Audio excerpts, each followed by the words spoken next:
unaambatana watu ambao wana asili ya mafundisho ya mashetani. Wanaamini uganga, wanaamini uchawi, kanisani wanaenda, hawaachi dhambi. Mungu anasema atakuja kufanya vita juu yako. Sasa ndio utashangaa kuna mtu anakuwa na sali miaka na miaka lakini maisha yake hayabadiliki. Mgonjwa miaka yote, matatizo miaka yote, kwa sababu wewe ni mtu mwema, ila kuna watu unaambatana nao sio, wanakupotosha kwa mafundisho yao. Mungu amejipambanua vizuri sana. Kwa hiyo unapochagua kumfuata Mungu na kumtumikia, lazima ujue haya yote. Ujue thamani ya wokovu. Kila ambaye Mungu mpenda huwa anampa tahadhari. Ndio maana watu wengine kuwafundisha bila kuwapatia maandiko, wanahisi anatusema, anatuambia sisi maneno gani haya. Lakini Mungu anasema, ninajua kabisa matendo yako, najua tabia yako, najua uvumilivu wako. Kuna wakati wanasema mimi ni mvumilivu mchungaji. Mungu anasema najua uvumilivu wako. Mchungaji yani mimi nina huruma. Mungu anasema hata mimi hiyo huruma yako naijua, ila ina neno juu yako.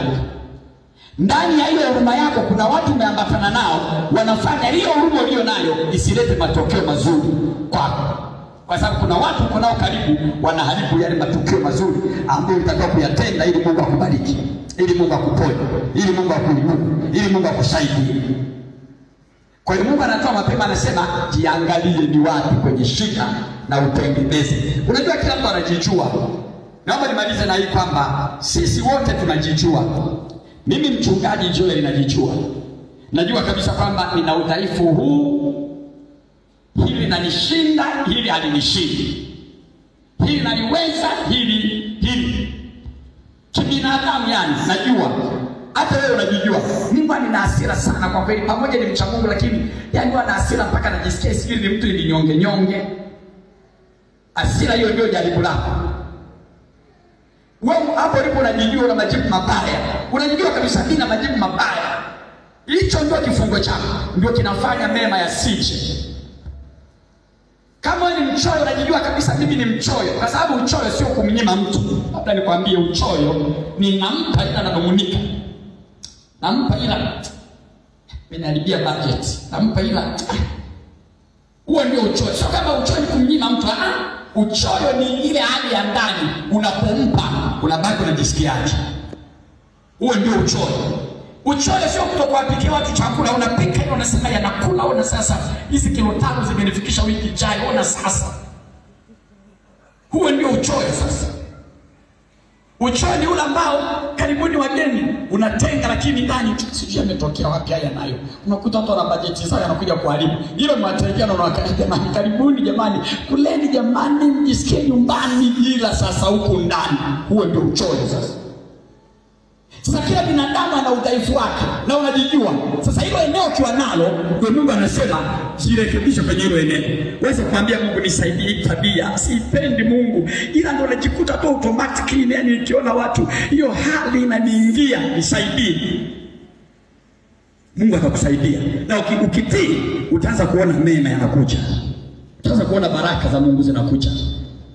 Kuna mwanamke mjane aliwahi kuwa na budget ya chakula chake na mwanae peke yake. Alafu ka chakula kaenda kadogo. Akaja mtu anaitwa Elia nabii. Wakati huo ni wa njaa. Hatuna tumaini lingine. Yule mama alichoanza kusema ni kilichokuwa ndani ya moyo wake. Akasema nabii anamwambia niandalie chakula kidogo nini. Akasema ka chakula kalikopo kananitosha mimi na mwanangu kisha tusubiri kufa. Elia akamwambia mama najua hivyo ila niandalie kwanza mimi nile alafu mengine yatafuata. Yule mama kwa kujitahidi kwa moyo wake akaandaa chakula. Alipotii agizo la Mungu kupitia nabii Elia, hakupungukiwa mpaka njaa iliisha katika nchi. Kuna wakati hauwezi kumaintain hela ulio nayo kwa kubana na kunyima pale ambapo Mungu anataka utoe. Kuna wakati unatoa una kitu lakini Mungu hakuachi. Unashangaa umetoa, unaona jamani, ona sasa nimeishiwa kabisa, inawezekanaje hapa, nitaishije wiki hii? Mungu anajua utaishije. Kuna mlango umefunguliwa kwa ajili yako. Haleluya. Nilifundisha kwamba kuna mlango mmoja Mungu amefungua uko wazi, hakuna awezaye kuufunga. Upo mlango wa Mungu kabisa. Ila wewe jukumu lako ni kutii. Yule mwanamke anamwambia Elia, mimi ni mjane, sina mume, wakati wa njaa, ona viunga. Na ni kweli Biblia inaweka wazi, akaleta mpaka ndoo ya unga. Anasema unga ulikuwa ni konzi moja, yaani ukishika hivi konzi moja. Ile konzi moja anasema nataka ni ukande huu unga, tule kaandazi kamoja kamoja au chapati moja moja na mwanangu, kisha baada ya hapo hakuna tumaini lingine, tusubiri kufa. Kama tutaishi siku 5, Mungu akituhurumia tukapata tena basi tuishi, kama hamna tusubiri kufa. Elia akasema hiyo konzi moja ya unga niandalie mimi. Yule mama akaenda akaokota, na kuni zenyewe hana ni za kuokoteleza. Usidhani uona maisha magumu, Biblia imetuwekea wazi kila kitu. Anasema anaokoteleza vikuni, apike unga konzi moja, wale na wanaye wasubiri kufa. Alipotii neno la Mungu, Elia akala, aliposhiba akamuuliza una nini ndani? Akasema nimebaki na mafuta kidogo. Akasema yalete. Akasema kaazime vyombo kwa jirani zako. Akaazima chupa, akamwambia jifungie chumbani, jaza hayo mafuta kwenye chupa. Akajaza mafuta yaishi kwenye chupa mpaka chupa zote zikawa full. Chupa zilipojaa zote alizoazima, mafuta yakakoma. Akamwambia hakuna chombo tena, mafuta yamekoma. Akasema basi kauza hayo mafuta. Mjini watu wana vyakula wengine, lakini hawana mafuta ya kupikia, wana shida. Ona, Mungu analeta connection. Kila ambacho wewe kila ambacho mwingine anacho wewe hauna, kila ambacho wewe unacho mwingine hana. Yule mama akachukua mafuta akapeleka mjini, yakaisha yote. Akanunua unga.